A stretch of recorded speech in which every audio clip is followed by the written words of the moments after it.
ሰላም ጤና ይስጥልኝ። የተወደዳችሁ የሰለዳ ሚዲያ አድማጭ ተመልካቾቻችን እንዴት ቆያችሁ? ለዕለቱ መራርጠን ወደ እናንተ ለማድረስ ያዘጋጀናቸው አዳዲስ ትኩስና ወቅታዊ መረጃዎችን ይዘን ቀርበናል። መረጃዎቻችን እየተከታተላችሁ እስከ ፕሮግራማችን ፍጻሜ ከኛ ጋር እንድትቆዩ ከወዲሁ በታላቅ አክብሮት ጋብዛለሁኝ። የኢትዮጵያ አየር መንገድ በአንድ ወር ውስጥ 3 አዳዲስ የሀገር ውስጥ አየር ማረፊያዎችን እንደሚያስመርቅ አስታወቀ። የኢትዮጵያ አየር መንገድ በመጪው ሚያዝያ ወር 3 አዳዲስ የሀገር ውስጥ አየር ማረፊያዎችን በማስመረቅ በረራ ለመጀመር ማቀዱን አሳውቀዋል። እነዚህ አዳዲስ መዳረሻዎችም ነገሌ ቦረና፣ ጎሬ መቱና ደብረ ማርቆስ ናቸውም ብለዋል። ጠቅላይ ሚኒስትር ዶክተር አብይ አህመድ በኦሮሚያ ክልል ቄለም ወለጋ ዞን ደንቢዶሎ ኃይሌ ፊዳ አውሮፕላን ሲደርሱ ደማቅ አቀባበል ተደረገላቸው።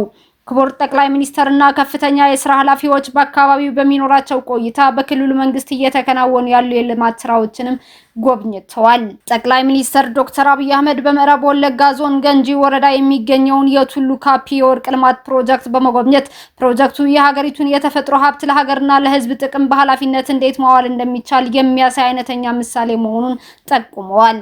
ይህ ግዙፍ ፕሮጀክት በመንግስትና በግል ባለ ሀብቶች በጋራ ትብብር እየለማ የሚገኝ ሲሆን የሀገሪቱን የማዕድን ዘርፍ ለማዘመን እየተከናወነ ያለው ስኬታማ ጉዞ የሚያንጸባርቅ እንደሆነም አመላክተዋል። ይህ የወርቅ ልማት ፕሮጀክት ከሚሰጠው ቀጥተኛ ኢኮኖሚያዊ ጠቀሜታ ባሻገር በአካባቢው ለሚገኙ ነዋሪዎች መጠነ ሰፊ ማህበራዊ ለውጥን ይዞም ብቅ ብለዋል ጠቅላይ ሚኒስትር ዶክተር አብይ አህመድ።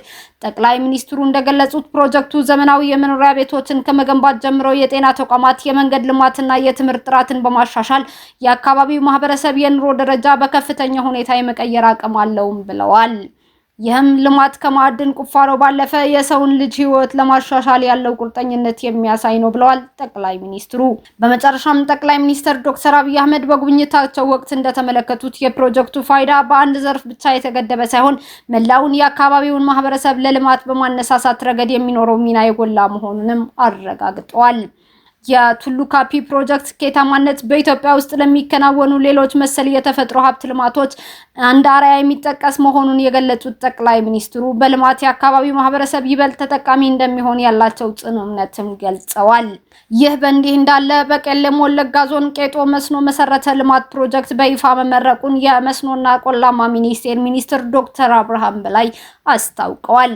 ዶክተር አብርሃም በላይ በማህበራዊ ትስስር ገጻቸው እንዳስታወቁት ውብ የተፈጥሮ ጸጋ በታደለው የነጆቴ ቱሉ ኩምሳ ሞረዳ ኦሊቃ ድንግልንና ሌሎች ያሉ ጀግኖች መፍለቂያ ከአካባቢው አልፎ ሀገር ሊመገብ የሚችል ሰፊ ለም መሬት ባለው የቄለም ወለጋ ዞን የቄጦ ወንዝን መሰረት አድርገን የገነባነው የመስኖ መሰረተ ልማት ፕሮጀክት ዛሬ የካቲት 11 2018 ዓ.ም አስመርቀናል ሲሉ ገልጸዋል። ሞኝ ያከማቸውን ያፈሳል፣ ነገ ቶርቦ ያለቅሳል፣ ብልህ ግን በልቦናው ጠብቆ ጎተራውን መርጎ ያስቀምጣል እንዲሉ እኛ የቄጦ ወንዝ የቄለም ወለጋን ማህበረሰባችን ጎተራ ሞልቶ ለሌሎች ይተርፍ ዘንድ ወንዙን ጠልፈን ሰፊውን የዞኑ መሬት በመስኖ እንዲያለማ ዝግጁ አድርገናል ሲሉም የገለጹት ዶክተር አብርሃም በላይ በዚህ መስኖ ልማት ያለውን እምቅ የውሃና ለም መሬት በመጠቀም የምግብ ዋስትናን ያረጋግጣል፣ የማህበረሰቡን ኢኮኖሚያዊ እንቅስቃሴ ያፋጥናል፣ ለወጣቶች ሰፊ የስራ ዕድል ይፈጥራል ሲሉም ገልጸዋል። የቄጦ መስኖ ልማት ፕሮጀክት ዘላቂ የሆነ ልማትና ብልጽግና ለማረጋገጥ ያለን ቁርጠኝነትና መጪው ጊዜ ሀገራችን ከፍታ የበለጠ የሚያጓጓና ብሩህ መሆኑን የሚያሳይ ነው ሲሉም ሚኒስትሩ አክለዋል። በአርዶ ድንጋይ ከሰል ፋብሪካ የተገኙት ምክትል ጠቅላይ ሚኒስትር ክቡር አቶ ተመስገን ጥሩነህ በበኩላቸው የአርዶ የድንጋይ ከሰል ፋብሪካ መመረቅ የኢትዮጵያን ኢንዱስትሪ ወደፊት የሚያስፈነጥር ነው ያሉ ሲሆን ከውጭ የሚገባውን ይተካል፣ የስራ ዕድል ይፈጥራል፣ የፋብሪካዎችን የማጓጓዣ ወጪ ይቀንሳልም ብለዋል። በብዙ ነገሮች ራሳችን እየቻልን ነው፣ ሉዓላዊነታችንም በሁለንተናዊ መልክ ሙሉ እየሆነ ነው፣ ኢትዮጵያ ትገሰግሳለች ሲሉ ምክትል ጠቅላይ ሚኒስትር አቶ ተመስገን ጥሩነህ አስታውቀዋል። ታዋቂው የኬንያ ፓርላማ አባል አዲስ አበባ የአፍሪካዋ አዲሷ ዱባይ ሆናለች ሲሉ ኢትዮጵያን አወደሱ።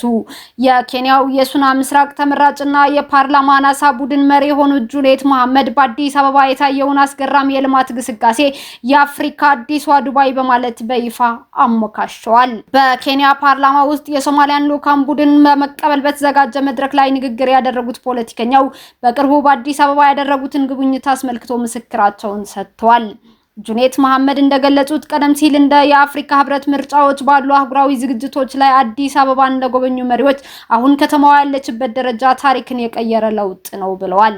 በተለይም የመሰረተ ልማት ግንባታው ፍጥነትና ስፋት እጅግ አስደማሚ መሆኑን የጠቀሱት የፓርላማ አባሉ ኬንያ ከኢትዮጵያ ልማት ብዙ ትምህርት መቅሰም እንዳለባትም አሳስበዋል።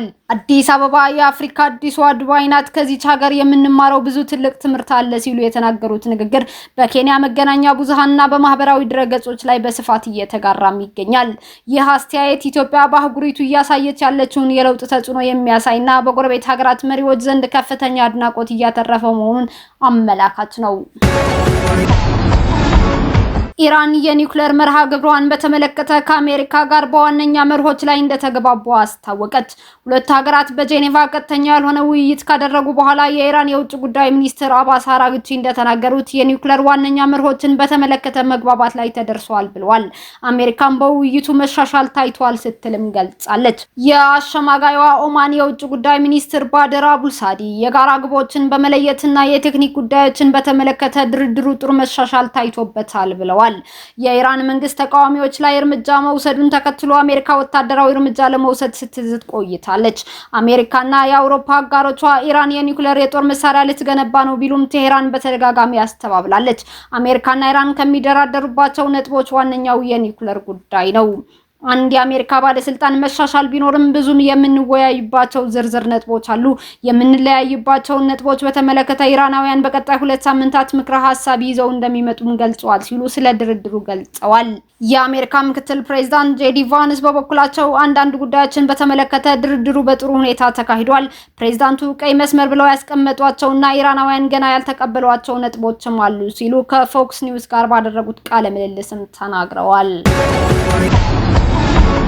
በጀርመን ጌልስኒክርቸን ከተማ ውስጥ በታሪክ ታይቶ የማይታወቅና ድንጋጤን የፈጠረ አስገራሚ የባንክ ዝርፊያ ተፈጸመ። ሃይ ስትሪት በተባለው ባንክ ላይ የተሰማሩት እነዚህ ረቂቅ ሌቦች የባንኩን የደህንነት ሲስተም አውድመውና የ40 ሴንቲሜትር ወፍራም ግድግዳን በዝምታ ቦርብረው በመግባት ከ3000 በላይ ጥብቅ የንብረት ሳጥኖችን ዘርፈዋል።